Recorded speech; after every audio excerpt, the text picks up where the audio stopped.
살아가는 동안에 나의 힘을 의지할 수. 예, 성경 말씀은 사도행전 1장 6절 말씀입니다. 한 절이니까 함께 봉독하도록 하겠습니다. 그들이 모였을 때 예수께 여쭈어 이르되 주께서 이스라엘 나라를 회복하심이 이때니까 하니 아멘. 예, 오늘 본문 속에 회복이라는 단어가 나옵니다. 회복은 사전적으로 원래 상태로 돌이키거나 되찾는 것을 의미합니다. 물론 어떤 분은 예전보다 나는 지금이 훨씬 좋다 이렇게 할 수도 있겠지만, 많은 분들은 회복이라는 말 자체에 긍정적 울림을 느낍니다. 듣기만 해도 네, 어떤 게 궁금하시죠? 네. 예, 회복이란 말은요, 듣기만 해도 마음이 놓이고 기대가 잔뜩 부풀게 하는 단어일 것입니다. 본문 속에, 성경 속에 오늘 본문의 회복 의미도 기본 의미는 다시 원래 상태로 세우다라는 의미가 있어요. 이는 단순하게 겉모습을 고치는 수준이 아닙니다. 잃어버린 것을 제자리로 돌려놓는 것, 더 나아가서 본래 의도된 질서 그리고 의도된 상태로 되돌리는 것, 이것을 의미합니다. 하나님께서 처음 계획하셨던 그 자리로 다시 세워진다라는 의미를 갖고 있는 것이죠. 고로 회복은 잃어버린 것 그리고 본래 의도된 것으로 돌아가는 것이기에 언제나 우리에게 좋은 어감일 수밖에 없는 말인 것 같습니다. 여러분, 언젠가부터 유행하는 말이 있어요. 좀 젊은 세대들 많이 쓰는 단어인데요. 리즈 시절이라는 말이 있습니다. 예, 혹시 모르시는 분들 계시네요. 지나간 전성기를 일컫는 말인데, 제가 보니 여기 지금 계신 분들 대부분 전성기가 아주 조금 많이 지나신 것 같은데, 예, 그런데 많은 분들이요, 하나같이 하시는 말씀이 있어요. 나도 왕년엔 잘 나갔다. 자, 인터넷에 부모님들이 절대 믿을 수 없는 거짓말을 한다고 합니다. 아이들이 뭐 사달라고 하면요, 알았어, 이따 꼭 사줄게 하고는 시간 지나서 에고 가게 문이 닫았네, 깜빡했네 라고 하면서 핑계를 대곤 합니다. 그리고 또 있습니다. 엄마는 너희들을 절대 차별 안 한다, 다 똑같이 사랑한다, 이렇게 얘기하고선 동생이 원하는 거 다 사주고 나는 있는 거나 써 라고 할 때가 있죠. 그리고 절대 빠지지 않는 말이 있어요. 야, 너희들 엄마 아빠가 학창시절에 얼마나 공부 잘했는 줄 알아? 다 잘하셨대. 그리고 또 있어요. 야, 너희들 엄마 아빠가 왕년에 한인물 했다. 이처럼 누구나 지난 영광을 말하고 싶어 합니다. 그런데요, 우리만 그런 게 아니었어요. 유대인도 그랬어요. 유대인들은 모세가 이끈 출애굽 때의 그 영광, 그리고 다윗 왕조 때 그 황금기, 우리 민족이 얼마나 대단한 줄 아느냐. 우리나라는 하나님께서 세우신 나라다. 그리고 우리는 하나님의 택함 받은 민족이다. 자, 이런 자부심 이면에는 그들에게 이방 나라는요, 하나님께서 멸시하는 나라, 상종 못할 개만도 못한 나라라고 여긴 거예요. 자, 그런데 정말 하나님께서도 그렇게 생각하셨을까요? 그렇지 않습니다. 그들은 율법 속에 있는 하나님의 의도를 오해했던 것이에요. 율법에는 정한 것과 부정한 것을 나눕니다. 그 기준의 핵심 키워드는 뭘까요? 바로 하나님과의 관계예요. 하나님과의 관계. 하나님과의 관계를 해치는 것은 부정한 것인 거예요. 자, 이방인 자체가 부정한 것이 아니라 하나님 관계를 해치는 이방신이 부정한 거예요. 자, 그러나 유대인들은요, 이방인들과 그들과 관련된 모든 것을 부정하다라고 여겼습니다. 어느 정도로요? 그들과 식사는커녕 대화하는 것도 부정하다. 그들에게서 온 물건, 심지어 그들 땅에 흙을 밟는 것도 부정하다. 이렇게 멸시했던 이방인들이에요. 그들의 지금 예수님 당시의 유대인들의 현실은 어땠습니까? 하나님의 백성이라 자부하던 유대인들이 그 개만도 못한 이방 나라에게 지배를 받고 있는 상황이에요. 신세가 처량하기가 이를 데가 없는 거예요. 식민지로서 부당한 대우뿐만 아니라 억울한 일은 물론이고요. 그야말로 자다가도 벌떡 일어날 만큼 분한 처지에 있는 것입니다. 자, 그러니까 그들 생각에 이스라엘 나라 회복은 단순한 회복이 아닌 하나님의 명예를 회복하는 것, 다른 어떤 것보다 중요한 가장 큰 하나님의 일이다라고 생각했던 것입니다. 자, 물론 이스라엘 나라 회복에 관련돼서 사람마다 방식의 차이가 좀 있었습니다. 율법 중심의 바리새인들은 율법 중심의 나라가 회복되길 원했어요. 그리고 성전 중심의 사두개인들은 성전 중심의 나라가 회복되길 원했습니다.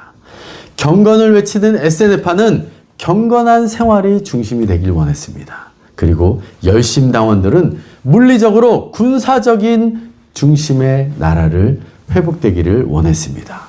자, 그럼에도 불구하고 이 사람들의 공통적인 열망은 뭐였을까요? 바로 이스라엘 나라의 회복이었던 거죠. 자, 그런 그들에게 어느 날 한 분이 나타나셨습니다. 바로 예수님이죠. 예수님은 하시는 말씀마다 기존의 바리새인들과 서기관들과는 완전히 달랐어요. 그래서 영적 권위가 그 말씀 속에서 느껴졌어요. 또 하시는 일은 어떻습니까? 하시는 일마다 놀라움의 연속이었죠. 바다를 잠잠케 하시죠. 마귀를 쫓아내시죠. 물고기 2마리, 보리떡 5개로 5,000명, 실질적으로 12,000명 가까이의 사람들을 먹이셨죠. 심지어 죽은 자도 살려내셨습니다. 뭐 하나 빠지지도 않고 어느 누구도 이보다 나을 수 없는 압도적인 분, 그 모든 것을 옆에서 지켜본 제자들은 이야, 이분이야말로 메시아다. 예언을 성취하고 이스라엘 나라를 회복시킬 승리의 메시아로 확신했을 것입니다. 또 예수님께서 예루살렘에 입성하실 때 백성들까지 호산나, 다윗의 이름으로 오시는 이여 호산나 하며 환호하니 제자들, 이야, 진짜 뭔가 이루어지는구나. 진정한 이스라엘 나라의 회복이 이루어지는구나. 그런데요, 그렇게 기세등등했던 예수님과 제자들, 특히 예수님, 힘은커녕 아무런 저항도 없이 십자가에서 돌아가셔요. 여러분, 그때 제자들 심정은 어땠을까요? 누가복음 24장에 엠마오로 가던 2 제자 얘기가 나옵니다. 그런데 그 제자 중에 한 명이 이렇게 얘기를 합니다. 우리는 이 사람이, 예수님이 이스라엘을 속량할 자라고 바랐노라. 다시 말씀드리면 예수님을 메시아로 여기고 이스라엘 구원도 원했는데 이스라엘은 구원은커녕 왕국도 세우지 않았다. 시간과 물질과 열정과 그 모든 것을 다 바쳤는데 완전 허탈한 상황이 되었다. 그야말로 절망적인 상황이 되어버린 것이죠. 자, 그런데 절망 한가운데 있는 그들에게 예수님이 다시 살아 돌아오신 거예요. 눈앞에 펼쳐진 믿을 수 없는 일, 죽었던 분이 살아나신 거예요. 여러분 생각해 보십시오. 우리도 어떤 능력 있는 사람이 곁에 있으면 야, 저 사람과 함께라면 내가 뭔가 해볼 수 있겠다라고 생각하지 않습니까? 근데 그 사람이 잠시 떠났다 다시 돌아오기만 해도 우리 왠지 힘이 솟고 자신감이 생기고 다시 시작할 용기가 생길 텐데, 하물며 다른 분도 아닌 예수님이 살아계실 때 엄청난 능력과 권능을 보이셨던 그분이 죽었다가 살아 돌아왔다면 여러분 무슨 생각이 들겠어요? 영어로 invincible이죠. 천하무적이죠. 죽여도 죽지 않는데 누가 당할 수 있겠어요? 자, 그래서 제자들이 이야, 이제야 드디어 우리가 꿈꾸던 세상, 저 개만도 못한 이방 나라 로마를 정복하고 독립할 때가 왔구나. 그 회복된 이스라엘에서 나도 한자리 할 수 있겠구나. 그래서 오늘 본문에 그들이 모였을 때 예수께 여쭈어 이르되, 여기서 여쭈었다라고 하니까 한 번만 물어본 것 같잖아요. 자, 그런데 원문에는요, 계속해서 집요하게 물었다라는 표현이에요. 이는 단순하게 질문한 것이 아닙니다. 기대 가득하게 확신에 찬 마음으로 주께서 이스라엘 나라를 회복하심이 이때니까? 자, 이는 그들에게는 충분히 물어볼 만한 질문이었던 것입니다. 또 예수님도요, 사역하실 때 회개하라, 하나님 나라가 가까이 왔느니라 선포하셨기 때문에 그들은 충분히 이 질문을 계속해서 물어볼 수 있었습니다. 자, 그런데요, 우리가 생각해 봐야 될 것이 있습니다. 예수님의 하나님 나라와 제자들이 생각했던 이스라엘 나라는 같은 것이었을까요? 자, 제자들의 이스라엘 나라의 회복은 다윗 왕국의 정치적인 회복, 로마로부터의 회복, 민족적인 독립, 그리고 그들의 왕국을 세우는 것, 이게 바로 그들이 원한 회복이었어요. 자, 그럼 예수님도 그런 의미의 하나님 나라를 전파하셨을까요? 아닙니다. 예수님이 말씀하시는 하나님 나라는 하나님이 통치하시는 나라, 통치자 하나님과 백성의 관계를 원래 자리로 돌아가는 것, 하나님의 주권 아래에 거하는 진정한 영적 질서의 회복을 의미하셨던 것입니다. 앞서 제가 회복의 뜻에 대해서 말씀드렸죠. 본래 의도된 질서로 되돌리는 것이 회복이다. 하나님께서 창조하신 그 질서대로 본래 의도된 대로 되돌리는 것이 바로 진정한 회복. 고로 하나님 나라의 회복은 공간적인 개념이 아니라 메시아로 말미암아 메시아 안에서 성취되는 통치자 하나님과 백성의 관계의 회복, 바로 여러분들 잘 알고 계시는 구원이었던 거예요. 그래서 예수님께서는 이스라엘 나라 회복이 가까웠다 이렇게 말씀하지 않으셨어요. 대신 하나님 나라가 가까이 왔느니라. 그런데 제자들은요, 이스라엘의 회복이라는 명분 아래 자신들이 원하는 회복을 꿈꾼 거예요. 하나님 나라는 율법 중심이다, 성전 중심이다, 경건 중심이다, 군사력 중심이어야 한다. 그리고 그 회복을 위해서 메시아는 하나님 뜻을 위한 분이 아닌 그들 자신의 목적과 이익을 위한 수단이었을 뿐인 것입니다. 여러분, 유대인들이 왜 그랬을까요? 왜냐하면 그 머릿속에 자신들의 생각과 계획이 가득했기 때문에 그래요. 자신들의 생각이었어요. 하나님 뜻, 하나님의 의중, 하나님이 우리에게 뜻하신 바, 의도는 상관이 없고 자신들의 생각이 가득했기 때문에 어느 날 유대인들이 예수님께 이렇게 물어봅니다. 우리가 무엇을 하여야 하나님 일을 하오리이까?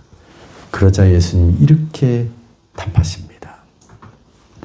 하나님 일 하려면 율법 중심으로, 성전 중심으로, 경건 중심으로 군사력을 키워야 된다.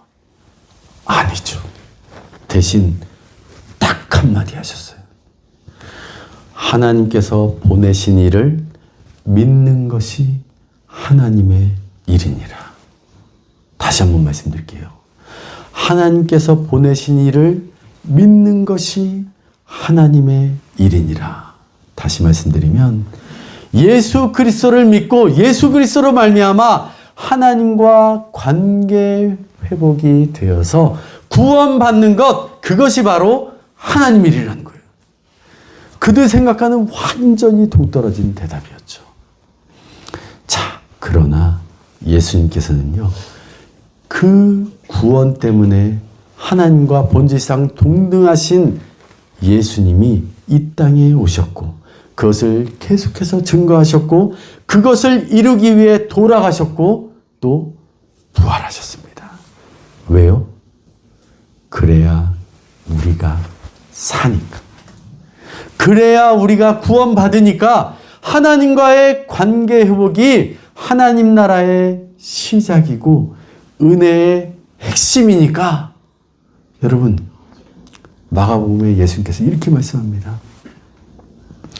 사람이 만일 온 천하를 얻고도 자기 목숨을 잃으면 무엇이 유익하리요?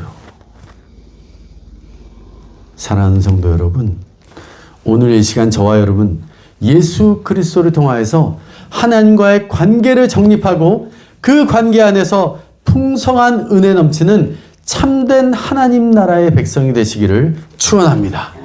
그리고 그 영광 가득한 풍성한 은혜 우리만 누리지 말고요, 세상 향해서 마음껏 발산하여서 우리 이웃과 다음 세대에게 마음껏 증거하시기를 축원합니다. 그를 위해서 우리를 어둠에서 불러내어 우리를 회복시키셨고 빛 가운데로 부르시고 교회로 부르신 줄로 믿습니다. 그리고 우리 이음교회에선 하나님 나라의 회복의 역사가 계속 일어날 줄로 믿습니다. 내가 하나님과 이어지고 너와 내가 이어지고 세대가 이어지고 이웃과 이어져서 진정한 하나님 나라의 회복, 그것을 위해서 이음교회가 쓰임받을 줄로 믿습니다. 우리 옆에 손을 한번 잡아볼까요? 지금 이렇게 손 맞잡고 이어졌어요. 전기가 찌릿찌릿하시죠?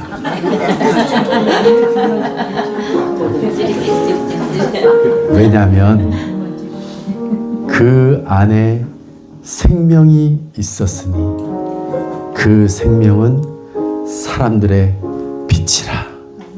예수 그리스도 안에 생명으로 인하여서 우리 임교회가 살아 꿈틀거리고요, 그 생명을 힘있게 발산하며 그 빛을 전하시는 저와 여러분이 세상의 통로가 되고 진정 하나님의 통치하시는 이음교회가 되시기를 주의 이름으로 간절히 축원드립니다. 함께 기도하겠습니다. 기도하실 때 이 시간 통치자 하나님과의 관계 회복을 통하여서 하나님 나라와 은혜가 내 안에서 이루어지게 하시고 주의 구원의 은혜를 날마다 간증하게 해달라고 다 같이 함께 기도하도록 하겠습니다. 기도하겠습니다.